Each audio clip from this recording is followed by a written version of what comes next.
Since this commemoration began 3 years ago,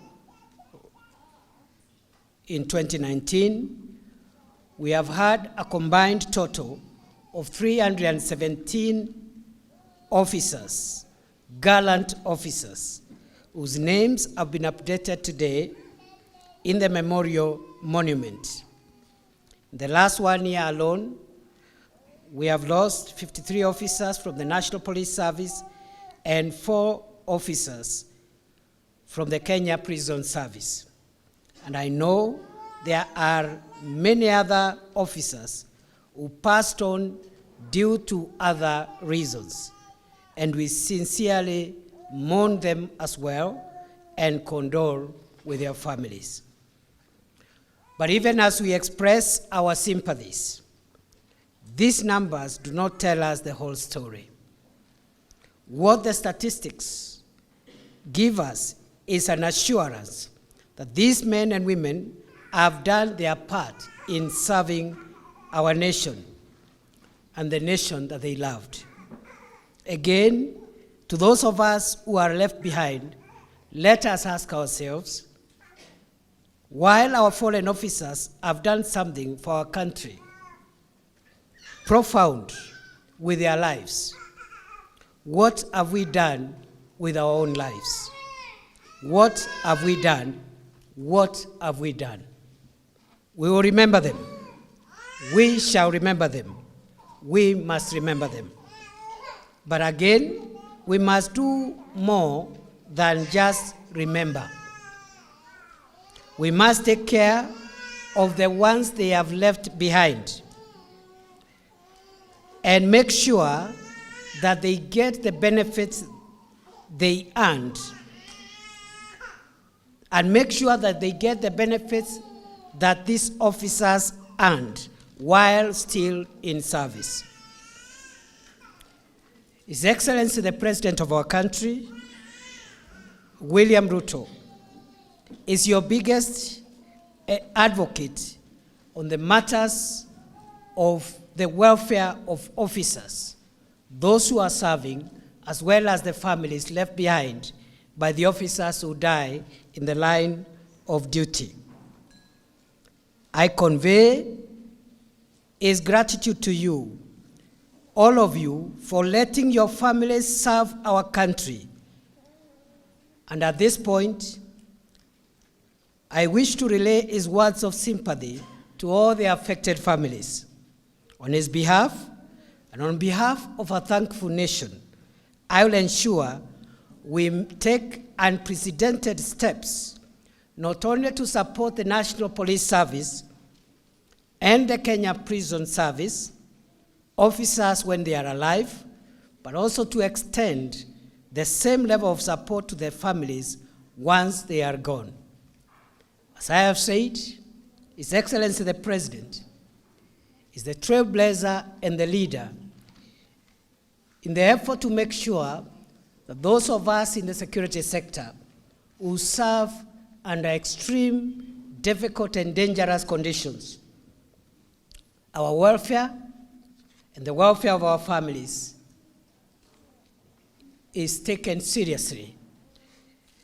And as his subordinate, I take cue from the President and promise our country that we are going to take extraordinary measures going forward to make sure we modernize, we update, we upgrade the level of compensation and the care that we give our officers, men and women in uniform, to make sure that as they serve the country also appreciates the sacrifices that they make. Therefore, as a government that cares for its citizens, we are committed to policies and practices that will at least mitigate the pain of those that are left behind by our fallen officers. We will therefore ensure that all the relevant dues and settlements, including payments for the last expense, gratuity, and pension, where applicable, are processed and released immediately.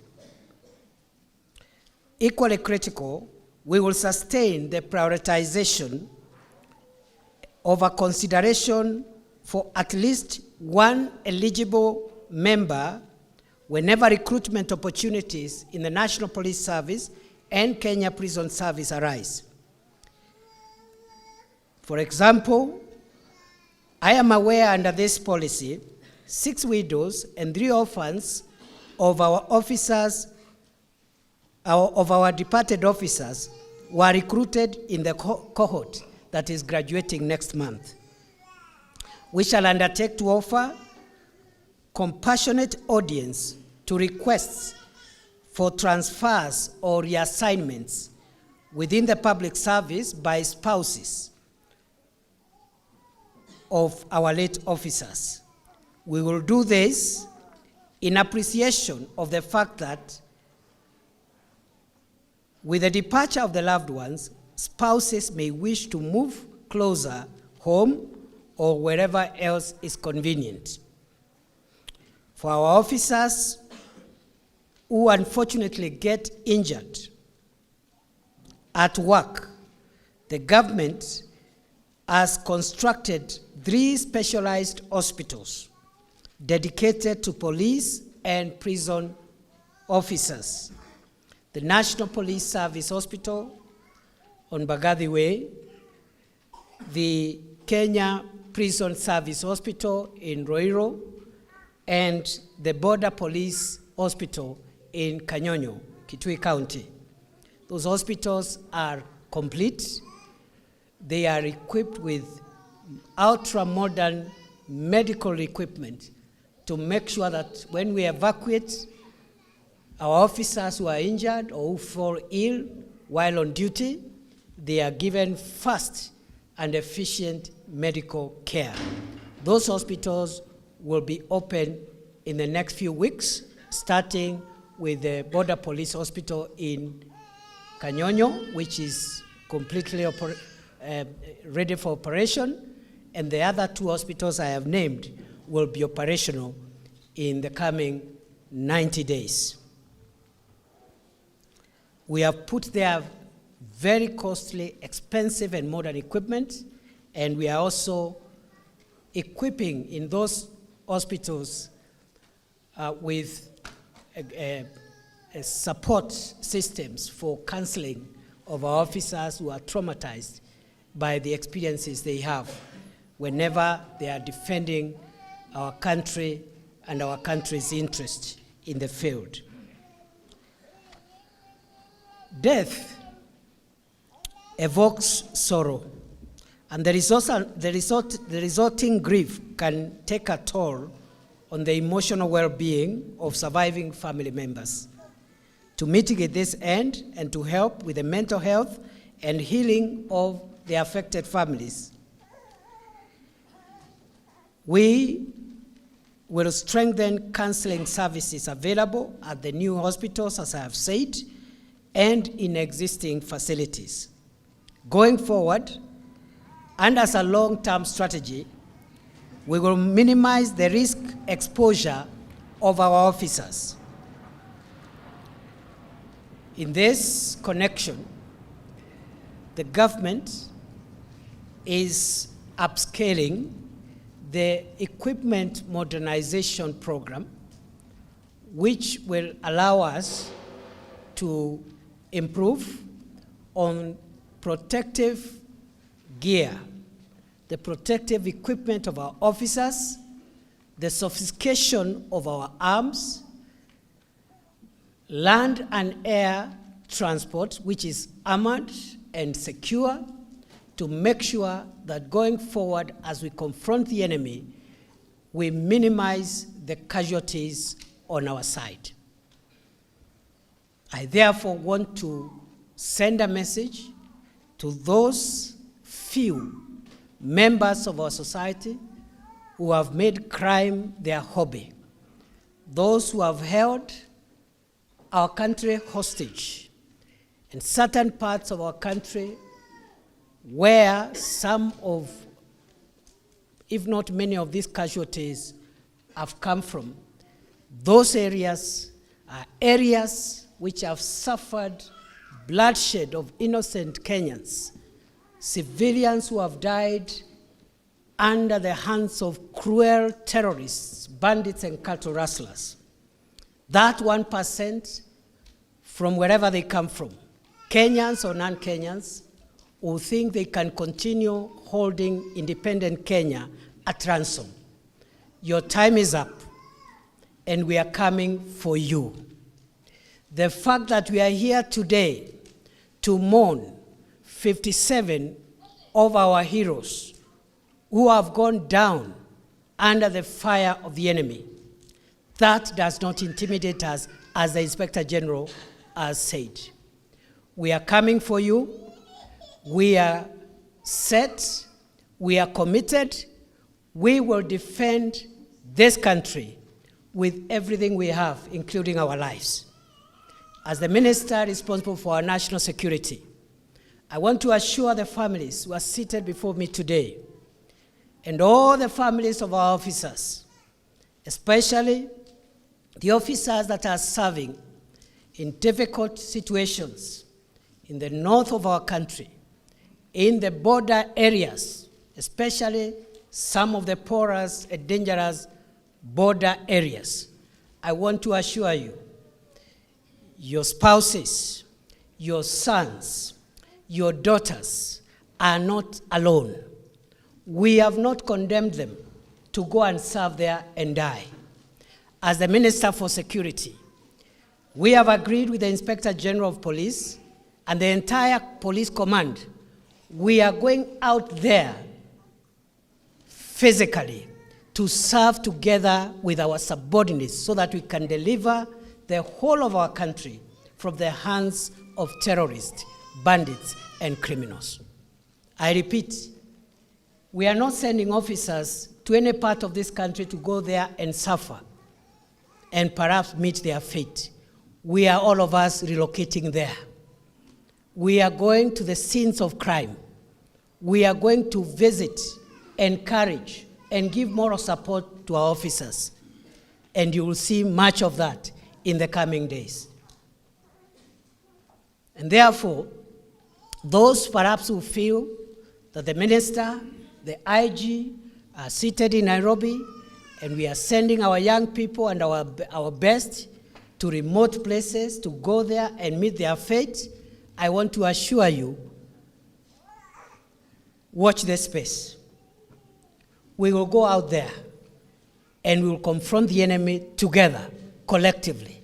And we are willing to pay whatever price needs to be paid to make sure that our country becomes a safe country for all of us. I know the absence of these loved ones.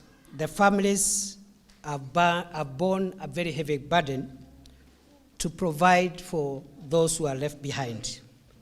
School fees, food, housing,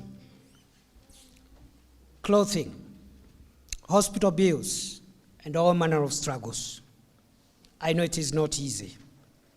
I know more than anything else you miss your loved ones. And I wish that they were there, even not for anything else, for emotional support. I think about the missed birthday events, or the birthday events where your loved ones have been missing, the missed anniversaries, graduations, and very many other different celebrations. How do we even pay you? We cannot. We cannot. Notwithstanding, we commit to do two things. The first, as you are aware, the President had committed during his campaign for election that within 100 days after his being sworn in as president, he will unveil a task force which will deal with terms and conditions of service, as well as all welfare issues of members of the National Police Service. As you are aware, His Excellency the President was sworn in on 13th of September 2022, and therefore his 100 days lapse on 24th of December 2022. In this connection, I want to announce that any time from now, the President will be unveiling the task force that he has promised, and they will be given a very short period of time so that they don't take too much time to make recommendations on how, for those who are still alive, we can take care of our officers. It took a while because we wanted the terms of reference of that task force to be as exhaustive as possible. And we have taken time to consult with various stakeholders. But also, it took some time because we wanted a comprehensive review of terms and conditions and welfare issues, not only for the National Police Service, but also for the Kenya Prison Service. Therefore, any time from now, the President will be unveiling that task force and will give them a very short period of time to make recommendations which the President has committed to implement 100%. Secondly, we realize that for the families of our fallen officers, both in the National Police Service and the Kenya Prison Service, who are left behind, although there is insurance payments and other benefits, the struggles continue. The struggle to put bread on the table, the struggles to feed the children who has been left by their father, by their mother. So I think we have to come up with a way of ensuring that for the most vulnerable cases, even as we have other interventions, we have additional interventions to take care of the most affected cases within the families that are left behind by our serving officers. Therefore, we intend to ensure that over and above the interventions which I have said, over and above also of making sure that we get during recruitment replacements from spouses and other immediate members of the family, we intend as a ministry to establish a benevolent fund, which benevolent fund will raise money so that to support on an ex gratia basis families that are left behind who are very needy and very deserving in terms of accessing modest scholarships for the children, medical attention for those who are left behind as dependents, and also other forms of emergencies in education, health, and so forth and so on. In this regard, this benevolent fund should be captured in the report of the task force, which task force, as I've said, should be completing its work in a very short period of time. But in the meantime, I direct the PS for Interior and National Administration and the Principal Secretary responsible for correctional services to immediately convene a committee together with the Inspector General of Police, the two PSs and the Inspector General of Police, to put up a committee, which committee will include the National Police Service Commission representatives and other stakeholders, and within 30 days to submit a report on how and on what framework we can establish a benevolent fund for the purpose for which I have stated. Within 30 days, I will need that report, including draft regulations of how that fund will operate, the governance structure, and that fund should be housed at the Ministry of Interior and National Administration, but should have a separate administration so that we help in mobilizing resources from government and elsewhere, from among our partners, so that by the time we have this kind of event in future, we have concrete results to report within that area of a benevolent fund for the families. Allow me to stop there for today. When you go home, tell them and say, we genuinely care. We mean every word we have said here.